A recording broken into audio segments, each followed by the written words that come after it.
this week's episode of the Goodrum Show with me, Chris Goodrum. Firstly, a big thank you to everybody that watched last week, not last week's episode, 2 weeks ago episode of the show. Sorry there wasn't an episode last week. I was otherwise engaged. I think I've caught up with everybody's comments, so big thank you to everybody that liked and commented. Your continued support is still appreciated. Also, as per usual, any comments I do make are wholly my own and bear no relevance or resemblance or whatever to the company I work for. Anyway, so this week, I kind of, as you can see from the title page, we're looking at Cadenheads. Now, I've done 400 odd episodes of the show, and this is the first episode I've ever done on Cadenheads, and that's because I have no direct dealings with Cadenheads whatsoever. They don't send me samples or anything like that. Not because they don't, because I guess I've never asked. So the only time I tend to come across their stuff is when they're entered into competitions like the Independent Bottlers Challenge, or when lovely friends, stroke customers, stroke friends kindly give me samples. And I kind of now got half dozen together, and I thought it's about time that we had a look at Cadenheads. I mean, admittedly, these samples are obviously not bang up to date or anything like that, so that you can't buy them. Well, you might be able to buy them at auction, some of them, and that kind of stuff, but you can't buy them from Cadenheads, and it's just sort of like, you know, just to kind of have a look at them, I suppose. Now, Cadenheads themselves are the oldest independent bottling company in Scotland, founded in 1842, a few years earlier than McPhail's, and McPhail's are pretty old.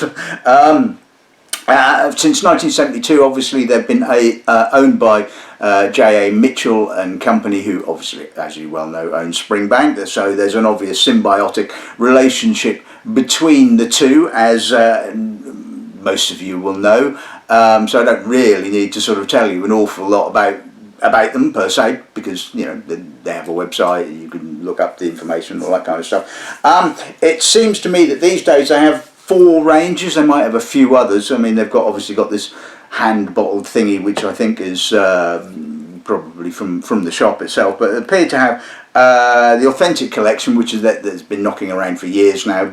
I think that was just basically for the shop, or shops I should say in the plural, bottled at cask strength. They have the small batch range, which is obviously by its name, which I think bottled at 46%. Then they have the warehouse tasting range, which again come in sort of bottles with labels very similar to this, bottled I think at cask strength. And then I think they have the wood range.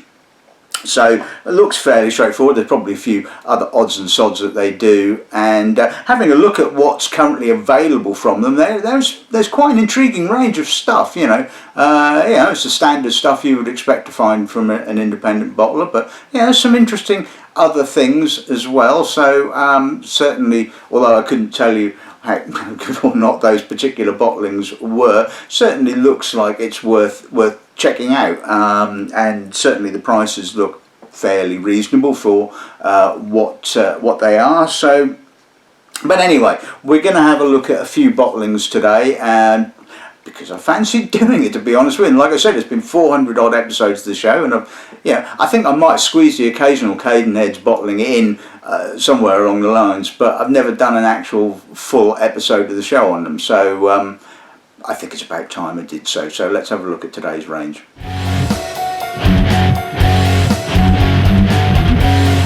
Right, okay, so we're going to kick off with this. This is a 7-year-old blended whiskey, bottled at 46%, aged in a combination of bourbon and sherry. Big thank you to my good friend Ian Sunderland for this particular sample.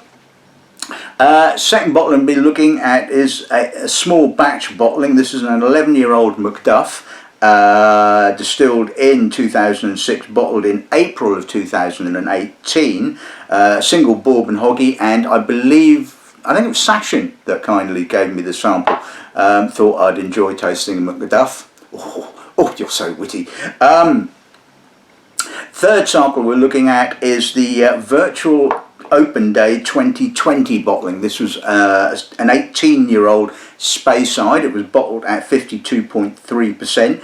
Now, it was a vatting of a sherry and a sherry cask and a bourbon barrel I was told by Ian, who kindly gave me the sample again, that it was allegedly Glenfarclas. Now, obviously, as we know, that Glenfarclas don't fill at all into ex-American oak, so if it was, then obviously this was a barrel that, or an American oak cask that Cadenheads had obviously had filled for them. So, like a lot of the old, well-established independent bottling companies, they probably still have contracts, verbal or possibly written, with various distilleries to buy new fillings and that kind of stuff into their own casks. Obviously, a number of the newer independent bottling companies don't kind of have that luxury anymore. Well, I assume they don't anyway, but certainly a company of Cadenhead standing certainly does. So if it is Glenfarclas, it will be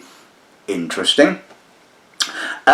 Fourth bottling we're looking at now, I forget who kindly gave me the sample, so I do apologise if it was you and you're watching. I can't remember if it was Richard or it might have been James. I forget now. Maybe you'll recognise your handwriting. Anyway, so this is from their warehouse tasting range. It's just labelled An Islay. It was distilled in 2007.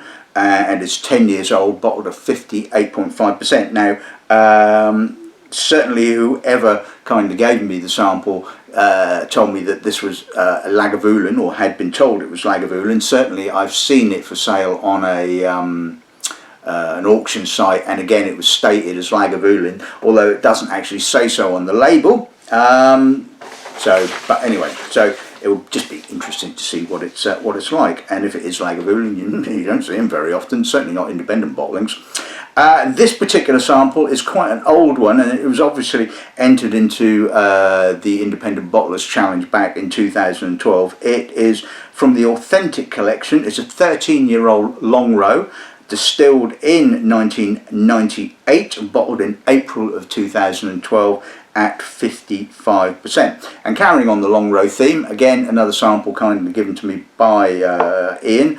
This is from their wood range, and it is a port cask Longrow, 11-year-old, aged entirely in refill port casks for 11 years, distilled in 2007, bottled in 2019 at 57.8%. So looks like an interesting range. So without further ado, let's kick off with a bit of a blend. Right, okay, so 7-year-old blended whiskey. Can't imagine that a 20cl bottle cost an awful lot from the shop. So, but let's see what the nose gives us. Okay, plenty of gritty Oloroso. It's quite dense. There's a lot of dark dried fruit. There's quite malty, heather, leather.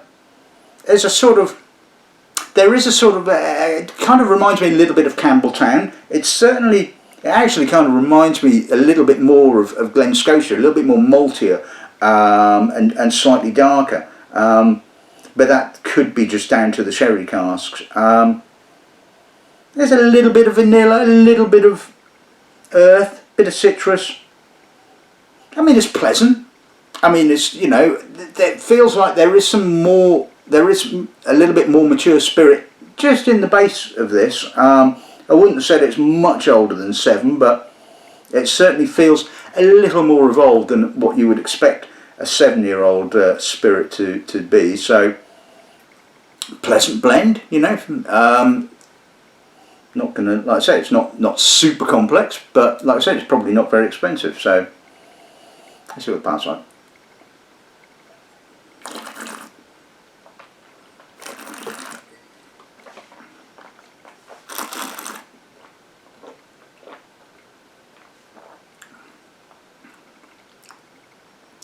Opens up with a bit more of the vanilla, or the vanilla oak, but a bit of barley.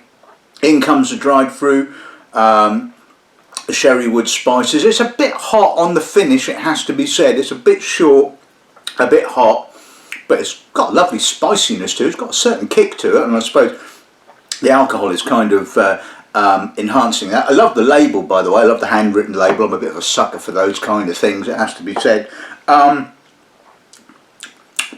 Yeah, I mean, I don't know how much. I mean, I can't imagine that a 20cl bottle of that was going to be much more than, what, 20 quid, I suppose. I mean, if it was about that, you'd say, yeah, fine, you know, pretty good.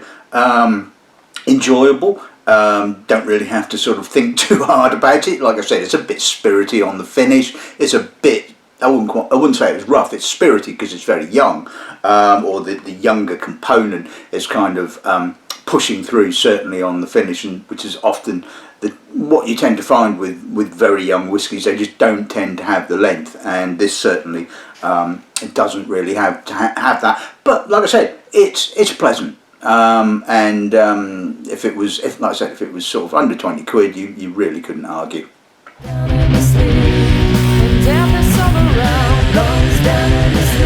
Pretty clean. I'm certainly not getting Macduffed up here. Cereal, lime, white fruit, apricot, bit of oak. Yeah, I mean, okay, it's got that sort of, you know, very classical sort of Speyside kind of character. There's a little roughness there just in the background. The oak is becoming a bit buttery now. There's a little bit of strawberry shaving foam is what kind of comes to mind. Which is just obviously youthful spirit, and you know, the spirit itself is a little soapy. I mean, it is Macduff, for God's sake. You know, we're never going to sort of like get you know, the most softest and elegant of spirits out of spirit out of Macduff, are we now? I mean, it is, but for Macduff, I have to say it's pretty good. It's clean. You know, it's not sort of, I mean, yeah, all right, there's that slight sort of soapiness and there's that slight sort of roughness in the background, but believe you me, I have tasted a lot worse. So on the balance of all things, I think the nose on this is pretty good. So that's right.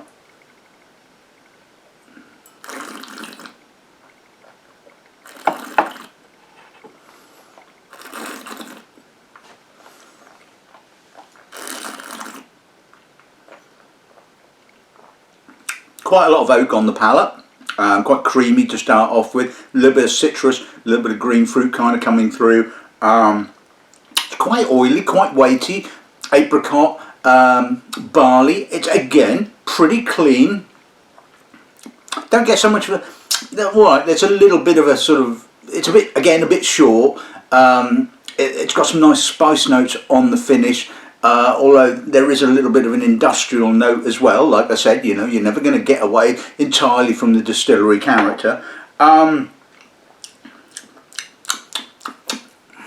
It's a slight metallic note right on the aftertaste, which, although I wouldn't say spoils the whiskey, it does kind of like sort of stick out right at the finish, just as you, yeah, just as things are kind of dying off a bit. There's that just slight metallic note, and like I said, I think it's kind of like, you know, it is Macduff after all at the end of the day, and I think on the balance of things, it's not a bad bottling. I'd have liked a little bit more sweetness from somewhere. There didn't seem to be an awful lot of sweetness coming in here. Even the oak, although quite creamy, doesn't really seem to add a counterbalancing sweetness. It's kind of there, but not doing an awful lot, if you can see what I mean. So, like I said, on the balance, I don't think it's a particularly bad bottling at all. Certainly not for Macduff anyway. Right, okay, so let's move on to the virtual open day bottling. So 18-year-old Speyside, 52.3%. Let's see what the nose goes. Chunky, baked apple, big sherry, mature, waxy, edgy, beeswax, a little bit of a herbal note as well, some honey. there's a roughness there as well, and if this, it would seem to imply Glenfarclas, having tasted Glenfarclas out of American oak, there is that industrial note, shall we say. It's quite meaty. It's not really my favoured style, it has to be said. It's rough. It's traditional. Oh God, don't you just love that word? Yeah, I mean it's meaty. It's sherried. It's a bit rough and ready. It's kind of, yeah, I wouldn't quite say it's down and dirty. There's certainly no sulphur notes. There's certainly distillery character quite plainly. Yeah, okay, so it's got again that sort of slight sort of Speyside green fruit happening. Yeah, it's all right. It's just, like I said, it's not a sort of a whiskey that really appeals to me. It has to be said. But I can see some people really liking it. And again, it's not an unmitigated sherry monster. The sherry is obviously noticeable, but obviously being a vatting of a sherry cask and an American oak cask has kind of just reined in that sherry. So you do get some distillery character, whether you want the distillery character or not. You still get some. Anyway, let's see what the pass out.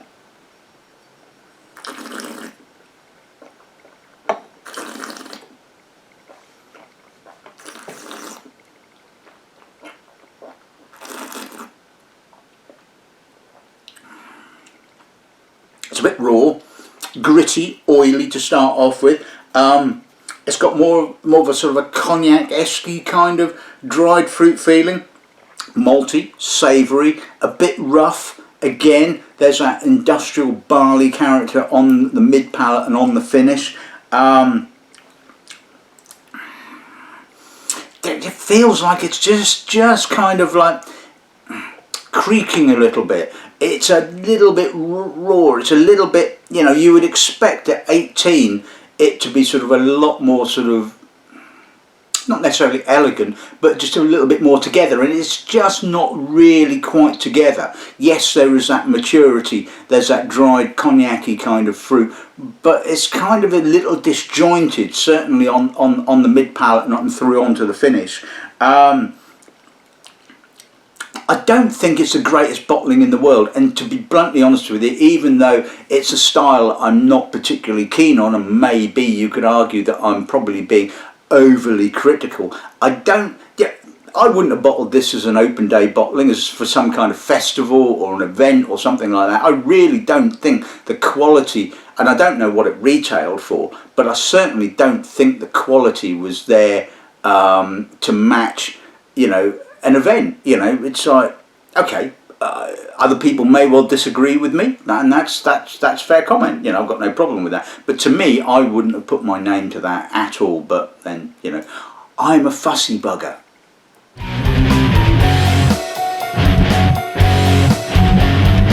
Right, okay, so let's move on to the Anne Islay 10-year-old. Let's see what the nose gives us on this then, shall we? It's a bit of a tight nose, it's a bit raw, cereally. It's an almost kind of, it's quite herbal in actual fact, with an almost kind of junipery kind of note. There's definitely some bog myrtle. I can see the Lagavulin. It's got the weight for Lagavulin. It's got the depth. It's not a sort of, I mean, it's certainly, you I think with a lot of these kind of Islas, you kind of, when it's an unknown Isla, you kind of almost sort of do a kind of reverse ticking off of the list, I suppose. You're sort of like, what isn't it? Well, it's obviously not Bunnahabhain or peated Bunnahabhain. It's not Bruichladdich. It could possibly be Kalila. Doesn't have that woodiness of Ardbeg. Which obviously not bloody Port Ellen, but so you kind of like almost to a certain extent start eliminating things, and then you, like they say, you know, whatever you're left with has got to be, or according to your own tasting, what it could be. And yeah, I can see Lagavulin here. There's certainly sort of echoes of the 8-year-old. It's got a lovely intensity. Maybe the oak is gripping a little bit. And it's not a behemoth of the peat sense. Yeah, yes, there's some peat there, obviously. And it is that kind of slightly herbally, sort of bog myrtle-y kind of peat. And it's just a lovely nose. It's absolutely gorgeous. And like I said, I've only seen this on, I can't remember what which auction site it was, and it went for £100 on. And you know, I suppose, well, it's possibly a 10-year-old Lagavulin. Of course, it's going to go for £100, isn't it? Don't know what it initially retailed for, but anyway. Getting a little bit of creamy oak now. Yeah. See what it passes like.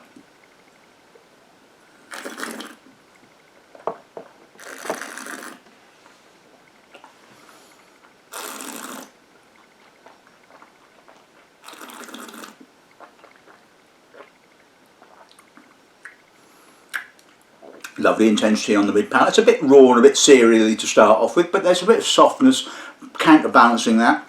Some soft oak, some soft vanilla. Again, quite herbal, more peat than the nose was letting on, and that really lingers, and that sort of the spicy peat dust, coal dust kind of really comes through on the finish. That alcohol is really intensifying it and making my tongue tingle. Touch of raw peat. It really has got a lovely kind of raw peat character. A little bit of dried fruit just on the finish, a little bit of sort of hinting at that kind of sort of almost kind of starting to move into baked fruit.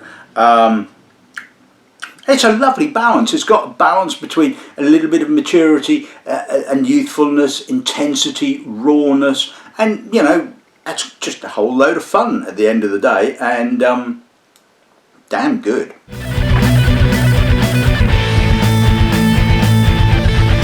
Right, okay, so let's move on to the Authentic Collection 13-year-old Longrow. Believe aged entirely in a bourbon hoggy. Let's see what the next gives us on this end. Oh my word, I mean that's pungent. Pungent, fishy, I mean really fishy. I mean, you know, I know that sort of Longrow Springbank can be fishy, but my God, you know, it's like, what was this aged in? You know, ex-fish barrels, cod liver oil, fish, earthy peat, medicinal, iodine. Damn, I mean you might not sort of mistake it for an Islay, but it really has an Islay kind of character. It's certainly got that slightly gritty, Longrow-y kind of character. Do you know, I mean, to a certain extent, it sort of reminds me a little bit of Bamor. I mean, it could even be a sort of like, you know, a vatting of Longrow and Bamor. It's that kind of fishy, and a little bit of kerosene, some oil,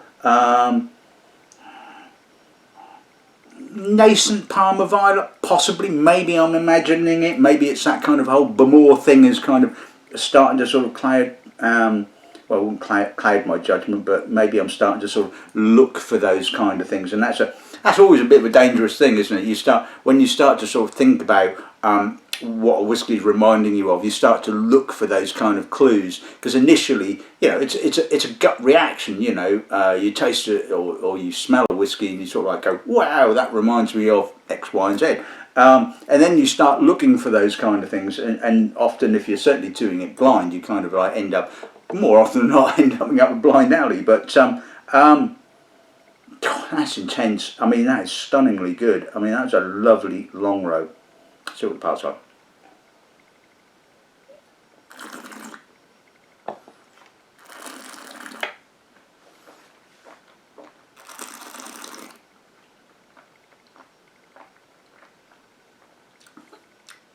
Dry, fishy, oily, earthy. Not quite so medicinal now. The peat is a bit drier, a bit more crumblier. There's a little bit more malt. It certainly says Longrow. Even though there's the alcohol is sort of masking, it's got a nice finish to it. It's got sort of, you know, a touch of vanilla kind of coming through, toffee.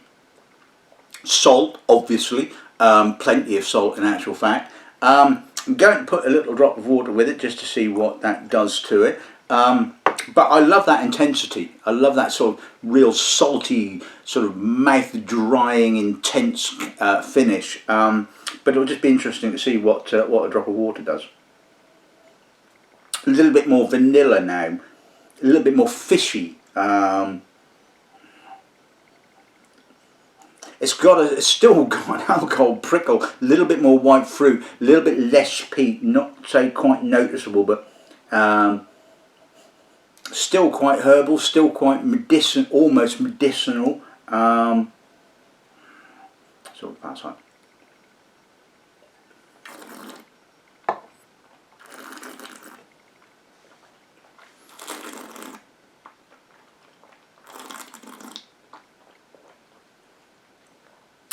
Definitely sweeter, more oak kind of coming through, more vanilla.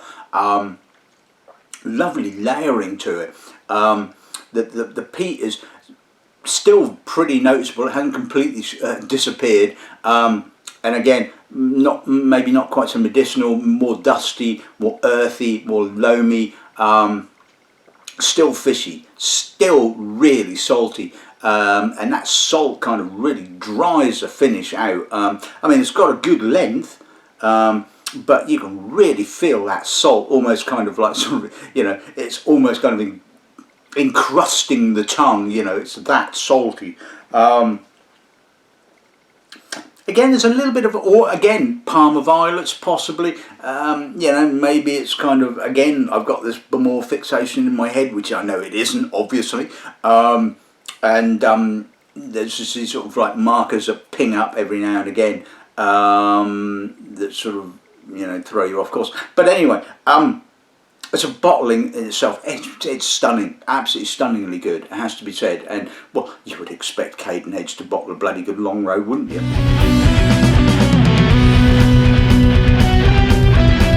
And so on to the final bottling of this afternoon. This is the Cadenheads Wood Range Port Cask Longrow 11-year-old. Let's see what the nose gives us on this end, shall we?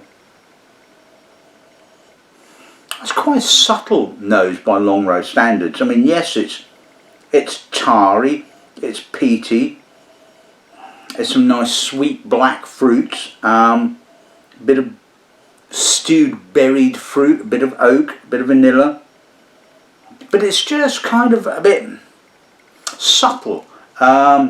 It's certainly not as in your face as the 13-year-old Longrow. It's kind of like almost like the port cask has just dampened down that intensity, but it's added a nice spiciness, some dried fruit, some black fruit, touch of salt still. I mean, it's pleasant. It's a nice subtle Longrow. It's certainly not a kind of like a Longrow red, for argument's sake. Or a distillery bottle Longrow red, you know, where the wine cask is just punching you in the face and the peat is punching you in the face. It's kind of, you know, a little bit more restrained. It's a little bit more sort of like laid back. Yeah, let's see what pass on.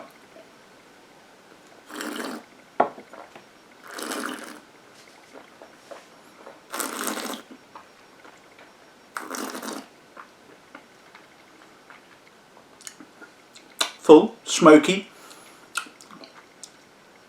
Again, the port is quite subtle. It adds that lovely sort of sweet sort of black fruit. It's quite malty. There's some barley. The peat is not huge. It's kind of there, dry, dusty.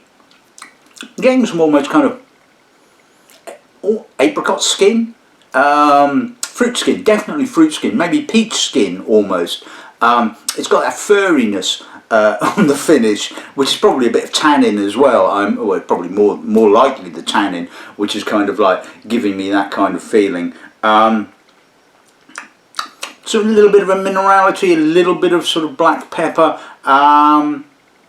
Yeah, okay, I like that. That's relatively subtle. Like I said, I think if you put that up against a Longrow red, you would certainly or some of the earlier Longrow Reds, which tended to be sort of like somewhat sort of like unsubtle, should we say, you would sort of see that subtleness.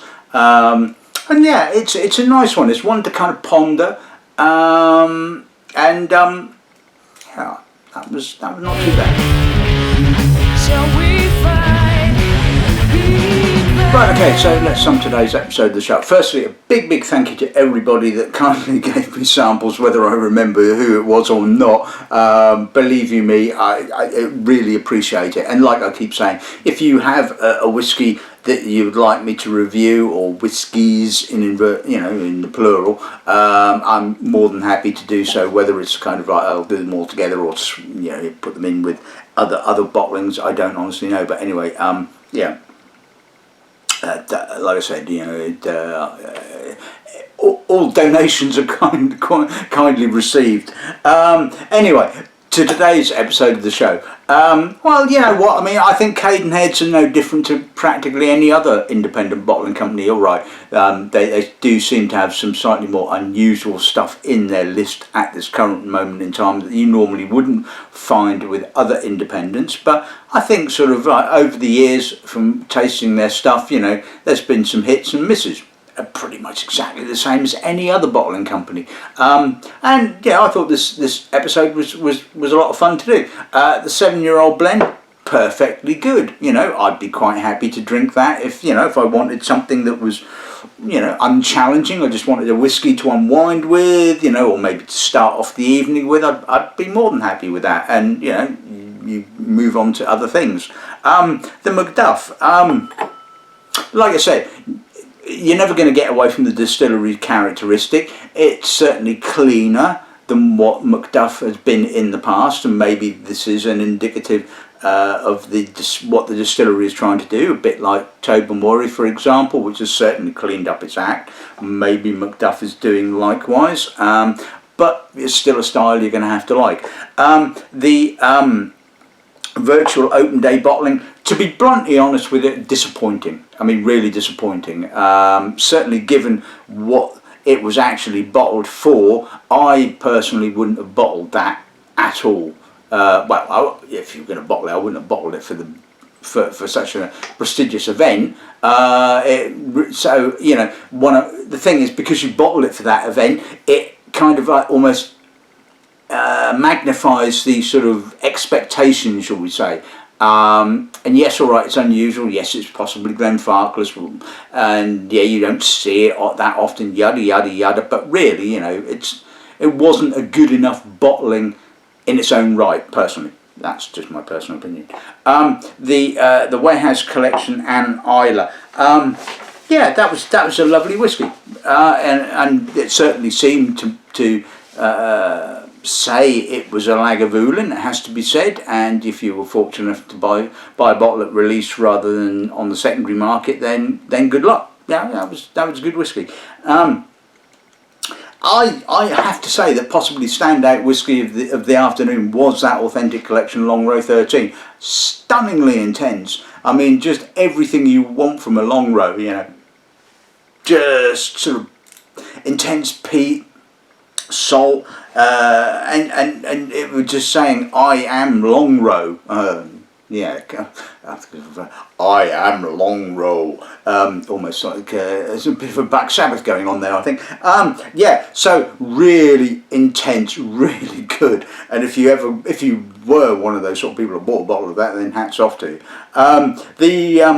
The wood finished port cask Longrow, again, yeah, lovely Longrow, it has to be said, quite subtle. By sort of like port cask finished Longrow standards, it has to be said, and this is the lovely thing about whiskey and about sort of certainly sort of whiskies that you kind of like, I wouldn't say necessarily follow, but you often taste. And I know there's a lot of you guys in the it's all about Springbank will be following the Longrow Red and tasting all of the bottlings and all that kind of stuff and getting your hands on everything. It was a nice and interesting version of that for want of a better word, the Longrow Red. A lot more subtle, a little bit more sort of like spirit-led, less cask-orientated, less weird, less in-your-face, more laid back, a bit more relaxed in actual fact, I think.